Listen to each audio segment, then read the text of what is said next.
It's Taste of Country Nights with Evan Paul on demand, season 3, episode 11 with Chris Young. Let's talk about the other snippet that you gave us, Double Down, a little bit early. What was the reasoning for putting that out, and tell me about that song? The reason for putting that out, getting falsely arrested.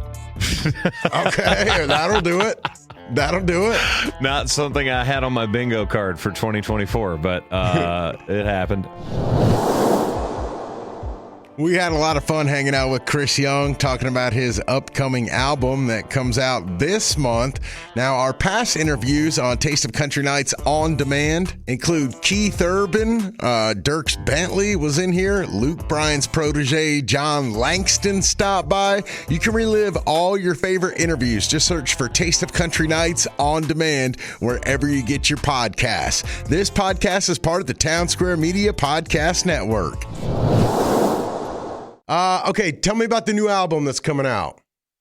Yeah, March 22nd, Young Lovin' Saturday Nights. Just really, really proud of this record as a whole. Took a really long time to make. 18 songs on here, which is the most I've ever put on one album before. But yeah, I'm just really... Honestly, as long as it's taken me to make this thing, I'm pumped that it's going to be out there and people can listen to it and hear all the songs. I've heard them a lot. Were there like more than 18? Like, was it almost, did you ever consider doing a double? I mean, technically 18, I would argue, depending on what the actual rules are for it, this is pretty much a double album already. But it's more just I want people to have as many songs as they'll let me put on there. So I got excited when they said I could do 18 on one record, and I've got songs forever at this point, it feels like. What are you going to do with any that are left over? Are they going to be for another project, or are they just gone? Oh, no. There's been songs before that I've had.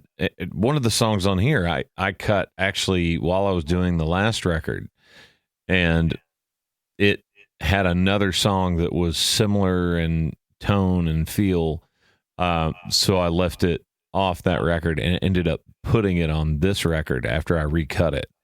So those songs, if they're really great songs, they always end up finding a home, whether it's on one of my projects or even for other artists. What are some defining things that are making this a new chapter in your career? Like, what are some things that make this a new chapter? You know what? I would say probably just the level of detail going into some stuff that I've never really sung about before. You know, there's a song for my dad on here. There's a song about dogs on here, which, if anybody knows, I mean, heck, I didn't ever think I'd be able to say this, but my dog has almost 80,000 followers and is verified and has his own page. So his goofy German Shepherd word I can't say on radio. But you know, I really put a whole lot of myself into this album, and I think that is the defining characteristic of this particular process. What made you open it up to like including songs about your dad and stuff like that? Do you feel like you're at a point? Is it like you feel like people know you enough that they would genuinely want to hear about this, or do you just feel comfortable enough to put it out there? I think I just found the right songs. Or I wrote the right songs. People can tell if you're being fake. If you're genuine, people get it. And I feel like everything on this record is very genuine. Let's talk about the other snippet that you gave us, Double Down, a little bit early. What was the reasoning for putting that out, and tell me about that song? The reason for putting that out, getting falsely arrested. Okay, that'll do it. That'll do it. Not something I had on my bingo card for 2024, but it happened. It's a song that I love, and it's just a big party song. So I was like, look, if everybody's gonna, have to see my mugshot, I should probably give them something funny to listen to. So I wanted to put this song out there. And honestly, I didn't write this one. This is one of the few on the record that I was not a co-writer on, but I produced by myself, actually. There's a bunch of different production styles on this record. I guess that's the wrong way to phrase it. There's a bunch of different producer connections, elements. Well, no, because it's normally me on every song, at least as a co-producer. There's some stuff that I did with Corey Crowder. There's some stuff I did with Chris DiStefano. There's some stuff that all three of us did together. Young Love and Saturday Nights being one of those. But there's also a couple that are just me. And this is the first time that I've really had a record out that has several tracks that I produced solo. So all the stylistic elements are the same, but it's different depending on who's in the producer chair. And being on my own, I've produced tracks for other people before, but I was like, I really want to get these right when it's something that I'm producing on my record by myself. Do you have, like, Tim McGraw told me he has like an old truck that he listens to every one of his songs in. Do you have like that? Do you have an old radio that once a song is done, you listen to it on? So I used to do that. I used to, like, every single time we finished a mix, I would go get in my truck and listen. And I still do, but to me, it's listening on your phone and then listening on like a really great set of speakers in my studio. Because I'm like, all right, if it sounds good in both places, people are going to like it.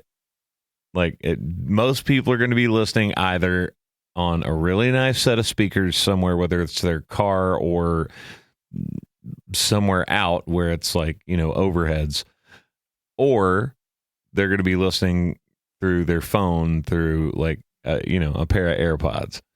So I want to hear from both of those angles. That's interesting. Is that something as a producer that they're dealing with? Because a lot of people do listen to songs, consume their songs through an iPhone, and as well as I know, you can't really hear everything through that. So do you have to like cater to that more? No, I don't think so. I think you just want it to sound good through both. I think you mix, I could go on. I got you. Days and days and days about stuff that no one really cares about. They just want it to sound good. They want to hear it and go, we like that. Yeah. I care about it. I'll talk to you one day about it. All right. And then finally, before we wrap it up, I read that your healthy lifestyle, you're cooking now. What's the Chris Young dish of choice? Well, I actually just I've got a custom rib rub that I do. And while that is probably not the healthiest thing, it's also not the worst for you. And, actually, when we did the Super Bowl party at my house, I had a bunch of friends over and we did a couple racks of ribs. So I was doing that, and there's probably, a good 18 ingredients that I have to combine just to make the rub that goes on the ribs, much less cook them. So I'm super into that right now and just enjoying it. And man, if you didn't have to make that rib rub, you might have put 19 songs on this thing, huh? Maybe. All right, dude. Thank you so much for your time, man. I appreciate you. Thank you, brother. All right, let's bring in Billy Dukes from behind the camera here to talk about this interview with Chris Young. This was an interesting interview to prepare for because we weren't supposed to talk about the thing, but then Chris went and talked about the thing.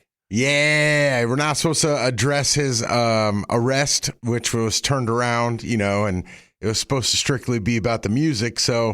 But I found a clever way to get in there, kind of, because I had read that he released a snippet of another song on the upcoming project because of his arrest. Right. So I was like, hey, man, Why'd you release that song? Yeah. And then he kind of brought it up, but then like I didn't know where else to go. Oh, you didn't have a follow-up. Right, because I did, But I have yet to see his face on a T-shirt yet, his mugshot. Okay, so I can fill in some blanks there. Okay. I'm told, and I actually got a follow-up call from the publicist, because not long after you talked, Chris, I did a little bit of a longer website-only conversation with Chris.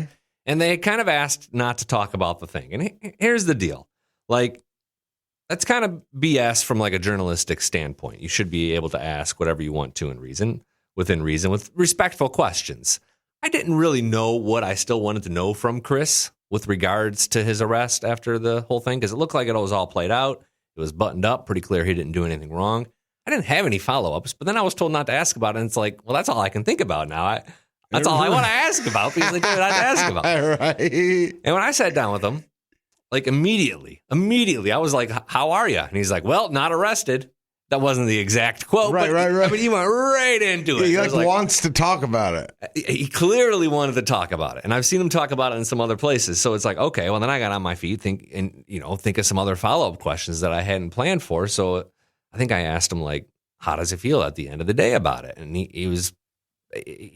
I think he's still pretty fired up about how everything that went down. Like, there isn't those emotions we saw immediately afterwards haven't softened at all. Okay. He said, doubled down and said he's making that T-shirt with his mugshot on it. And then the publicist called and said, where do you want your T-shirt set? And I gave her my address. So these T-shirts are going to be a thing in some form or fashion. Okay. So you could be the first one with it. Is that a weird thing to do, to walk around town wearing? Like, if I go into the Kroger with a T-shirt with Chris Young's mugshot on it. Is there going to be like verbiage on it, or just? I have no idea. Okay. That would be a little weird. I don't know. Not in Nashville, I guess. But here's the other thing is that can't anybody just make that? I mean, isn't it a public mugshot? That's a good point. So, I would get on whatever it is, whatever website the kids use to make shirts. Canva, and maybe make your own shirt. But back to the wearing it to the grocery store, I think it depends on where you live, and if there's any context to it. I mean, if you're just, but if you make 100 of those shirts with Chris Young's mugshot on it, walk down to Broadway in Nashville and put them on sale for $20 cash, I guarantee they would sell out in a heartbeat. Mm-hmm. But the farther out you go away from Nashville, I think the more weird it'll be wearing that shirt. And he's also not like Waylon Jennings or Merle Haggard or someone that has like this long sort of outlaw history where it's like almost a badge of honor. Brantley Gilbert, I think, would be maybe the closest modern day example to it. Where he Jelly Roll. Brantley actually had a mugshot T-shirt for a while available on his website. He's Chris Young. He is kind of known for being respectful and professional. Like, in my opinion, it'd be like Vince Gill having a mugshot. Yes. Yeah. It's just too unexpected. Brad Paisley. Or something like that. Although I could see Brad Paisley getting arrested for like a four-wheeling stint somewhere or something. Or running his mouth a little bit to like a police officer. Like petting a horse. Didn't he get arrested? No, that was Kenny Chesney and Tim McGraw. Okay. Yeah, that was wrong artist. Okay. And the other thing about this is too, like, we try to keep it fun and about the music because this is more of a radio show interview here. Like, so you're not Barbara Walters where we're going to go really, really heavy. We're always trying to find that balance with every interview we do. Yeah. What else did you want to know from Chris? Mainly about like, because I know that he's really into production and he's really into the sound of his own music. So I wanted to know more about that, but I didn't want to geek out and nerd out about it because I realize not everybody wants to, but that's something he wants to talk about. I did want to hear how his golfing game was going because I know he's been working on that. Last time I talked to him, he was golfing with Bill Murray. Oh, really? But Bill Murray said he was awful. Oh, to his face. So I wanted to see if he's getting any better because, to be in country music is like being a lawyer. Like you have to be able to play golf. Yeah. It does seem to be that way. Yeah. Maybe that's why I'm glad you asked about the song that he performed or recorded with his dad in mind. I don't think he actually wrote that song, but Yeah. It fit him so well that it was clear that was a pretty emotional moment for him. Have we gotten any of that from Chris Young before about his dad? I don't think so. And his dad's situation is a little bit interesting because it's actually like his stepfather, but he's been part of his life for so long that it's his real father. And I don't think his birth dad is in his. I could be misquoting the situation there, but I don't believe his birth dad is involved in his life. So his stepdad is his dad by all. Man, if you take all the feelings out of it, all right. Now, if you're the birth dad, if you're the birth dad and your son becomes famous like Chris Young, how do you not want to loop back around and be like, hey man, I'm your dad. I mean, if you take all emotion, so it's like Eminem's mom, so that's my thing is I always think about that whenever, if his dad's still alive, but they're not part of the family, like Kane Brown talks to his dad now. Right. A little bit I read. So, and he didn't before. Yeah, you go kick the tires in that relationship. Yeah.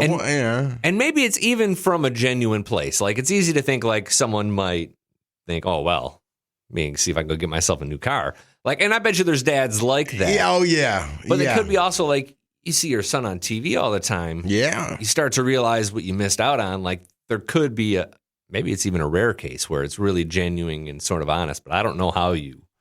Yeah. Whoever's pulled that pivot off. Good on you. Kane Brown's dad was he wasn't part of his life because I think he was in jail for many years. Okay. I think that was the reason. Yeah, that'll do it, Yeah. It's like Talladega Nights in the beginning where the dad goes and shows up at the kids' class and he says, everything this teacher tells you, she's stupid. She's an idiot. This is how you go do it. And he got kicked out of the school. He was smoking a cigarette, and it's like that. Sometimes dads will just show up. Yeah. I don't know. Chris, we talked to John Langston too. We had a dad conversation with him about something about on his album that was his granddaddy's watch. Another dad or grandfather sort of memento, sort of appreciation song. Yeah, I feel like an interesting trend. A lot of country men reflecting on their paternal relationships. Yeah, and that is a trend. I think it's country is swaying away from the what did they get the bro country, right. The controversial bro country. Now it's dad country, man. Let's roll. This is a good album. I'm not a fan of big albums like that. Just like across the board, I find that artists who put an album together that has more 10, 11 songs, I think you start to kind of pick and choose your favorites, and it's tough as a cohesive album. That said, I think there's some really good songs. Like, I think every song on this album is really well done. Like, Chris Young's production ear is tremendous. And I think at this point it's clear that, like, if he ever quit singing, he'd become like a producer of some sort. Yeah, really successful definitely. But I think to me, like this, there's a couple of those sexy type songs that maybe we haven't heard from Chris Young in a while, like a Getting You Home type of vibe to it, that I would love to see him do just an album of like sexy R&B hits or something. Yeah. Like that. I'd like to see a Chris Young, James Otto collaboration. Oh, from back in I haven't thought about James Otto in a long time. Dude. What got him on the mind for you? I don't know. He's my, take you home. What is it you said, take you home? Just got started loving you. Yeah. That brought it up in my head. So I was like, man, yeah, that's like some velvety, Yeah, Chris, what was that one song he did a couple years ago about his mom or? It wasn't a love song. That was No. There were maybe about someone that died. Drowning. Yeah, right. That seemed to resonate with his fans really well. Yeah, but it kind of stiffed at radio a little bit. Interesting. And I think that kind of bothered him because you're right. It was like a fan favorite, but radio didn't take to it. And I think part of it was because it was like during the pandemic, and like things were just weird during the pandemic. Like you didn't want to hear about certain things. Yes. And a song about a best friend who was dying. Or is it just, yeah? Look at that. What was that? Justin Moore, the ones that didn't make it back home. That's pre-pandemic, but there's room for the songs like that. Oh, sure. Well, that song had like a historical note to it because it had like the yellow ribbon around the oak tree, which is like something he did during Vietnam. So I think maybe that's why that, but Yeah, I mean, it was a real mixed bag during the pandemic. Sometimes songs like that worked. In Chris Young's case, it didn't. But you're right, that was a great song. Good memory. I got an article idea. Should be like songs that worked in the pandemic that wouldn't work now, or just something going back to the pandemic, like country songs. I don't know. Well, we did a list. I don't know if we did a formal list, but we during like our pandemic coverage, we did a sort of some coverage of like songs that were just singles that would just fall off the charts.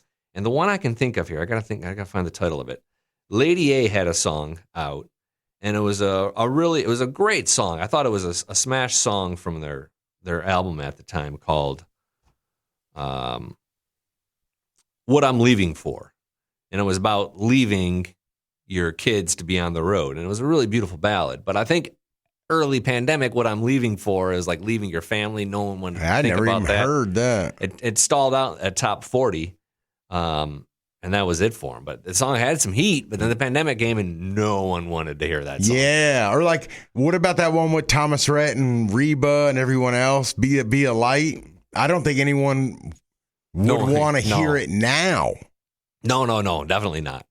Like I thought maybe we would, out of the pandemic, get some like pandemic inspired gold. Yeah. Nothing. No one's singing about that at all. Yeah, that is weird because I remember during the pandemic everyone was talking about writing but no one wanted to write about the pandemic. Nope. It wasn't a thing. I've talked to artists like Sam Hunt that says their turnaround is 5 years on a song. He's like, I live it, I write it, I craft it, and by the time it gets to the radio, it's about 5 years. I'm not sure what kind of words you can rhyme with COVID, though. Yeah. There'd be a lot of novid, COVID. Yeah. Right. Then do you want to switch to this? Yeah. All right. Now, of course, during the pandemic, all of the tours were canceled. Now they're not. They haven't been for a while. This is 2024. Let's talk about a list of country music tours scheduled so far this year. Well, there's some great tours going on currently, like through the spring. And I'm just going to hit some of the highlights here that I think people should know about. Cody Johnson's The Leather Tour he's a must-see act. Dude, I feel like I've never seen Cody. I've seen him play like one acoustic song. I've never seen a Cody Johnson concert. I feel like that would be an explosion of emotions. You know who's opening that tour too? Who? Chris Jansen. Oh, nice. And you know that's going to be a good. Wild, yeah. He's wild. There's certain artists that are great live, but maybe don't have as much radio success. And there's certain artists that have a ton of radio success and aren't great live.Ody Johnson has both. Like, yes. Really, really strong. Yeah. And his library of songs will really run you through the gamut. Yeah. He has some great ones. Parker McCollum, a lot of heat on him. He has a lot of live show experience as well. I'm kind of naming some new artists maybe that you haven't had a chance to see because, probably at this point you've seen Chris Stapleton's All-American Roadshow tour. Yeah. It's a great show. Yeah. He doesn't change it up year to year very much, so it's hard to really call that like a buzzy tour to see this year because it's probably the same show you saw last year or the year prior. Somebody's yelling at you right now. I go see Kenny Chesney every year for 30 years. Don't say that. I put Kenny Chesney on my list of shows to see because it is always a good one, but he's also got Zach Brown on his tour this year. Zach Brown Band, Uncle Cracker's returning. This is a pretty big stadium tour. Megan Mulroney, who I have not seen live yet. Okay. I'm really curious to see how she does on like a stadium stage. Yeah, I mean, she's got like 2 or 3 songs. Is that enough? And she also has sort of a sound that like feels best suited for more of like an intimate setting. Yeah. You know what I mean? Yeah. Like I listened to her album, which I love the Lucky album, but I didn't hear like bangers. Right. Okay. I think you need a couple bangers to play a stadium. Yeah. But I very well could be wrong. I mean, there's certainly Ashley McBride's an example of an artist who takes big ballads and makes some bangers. Yeah. And she's on tour this year. Lainey Wilson's headlining a couple of tours this year. She's doing the Country's Cool Again tour starting in May. I'd like to see her bank account now and then in December.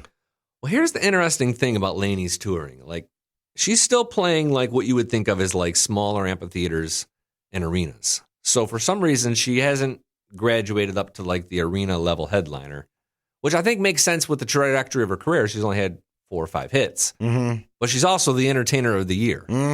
So it's clear to me that they weren't necessarily expecting that award, because if they were, they might have booked some bigger venues. Or is entertainer now a broader word? So like entertainer of the year back in the day was just playing shows, but now she's entertainer of the year because she's on TV commercials. She's, I don't know. I don't know either. I think people just vote for who makes them feel good. Yeah, I agree. It's kind of what I've come to figure out. I agree. But I think maybe in 2025 she'll do more bigger shows, because I feel like now she's playing on old promises. Like, and she even said something about that to me when I talked to her. Like, she's still playing shows for the same price that she booked before she became entertainer of the year. She's not going to raise her price.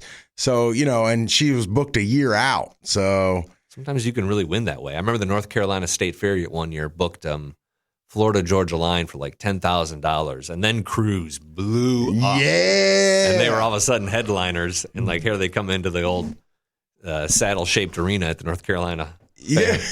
And applying for $10K. That is weird. Yeah, that is weird. It's essentially tips they're playing for. That's weird. Morgan Wallen has another great tour as well. He's a big stadium act, but I think the tour I'm excited to see this year, Jelly Roll's tour. It doesn't start till August. The Beautifully Broken tour starts in August, and he is going to be working pretty much nonstop through October, but he's got all sorts of people on that tour, including Warren Ziders and Alexander Kay, who's an unsigned newcomer that I just think she has she used to do all these like coffee videos where she'd make coffee and sing these old classic country songs on TikTok. Okay. And she went viral that way, but she just has the most like stunning, charming voice for an opening act. It's a really smart pick from Jelly Roll. Is he bringing his guy Struggle Jennings out with him? I didn't see Struggle on the tour. Okay. I wonder what's going on there. Yeah. I mean, I know they got to still be like good friends. Maybe super tight. Yeah. But you can't bring them out every tour, because then it just looks like you're helping out your boy. That's true. Yeah. You got to let Struggle go be Struggle and set him free for a bit, and then maybe they come back for a few one-off dates here and there. That's fair. Yeah. I really want to see Haley Witters. I like her sound, but I don't know. Who is she opening for this year? I don't remember off the top of my head, but yeah, she's another artist that I think maybe is a more intimate sound. It would seem to make sense. Oh, she's on the Dan and Shay tour. Yeah, that'll be cool. That fits. Wow. That fits. They're coming to town actually this week or in the next couple of weeks. She'll be opening up like arenas and stuff. Yeah. That's cool. Yeah. Okay. That'll be a good spot for her. The Dan and Shay tour will be pretty good. It's the first time they're out since they rekindled their relationship. I'll tell you the one, this isn't a tour per se, but I think it's a show to see this summer if you can get to Nashville. Eric Church's bar is opening, Chief. Oh, yeah. And he's doing like a residency from his bar. And it's significant. Like he's got 5 dates in April. I count like 10 dates in May, another 4 in June.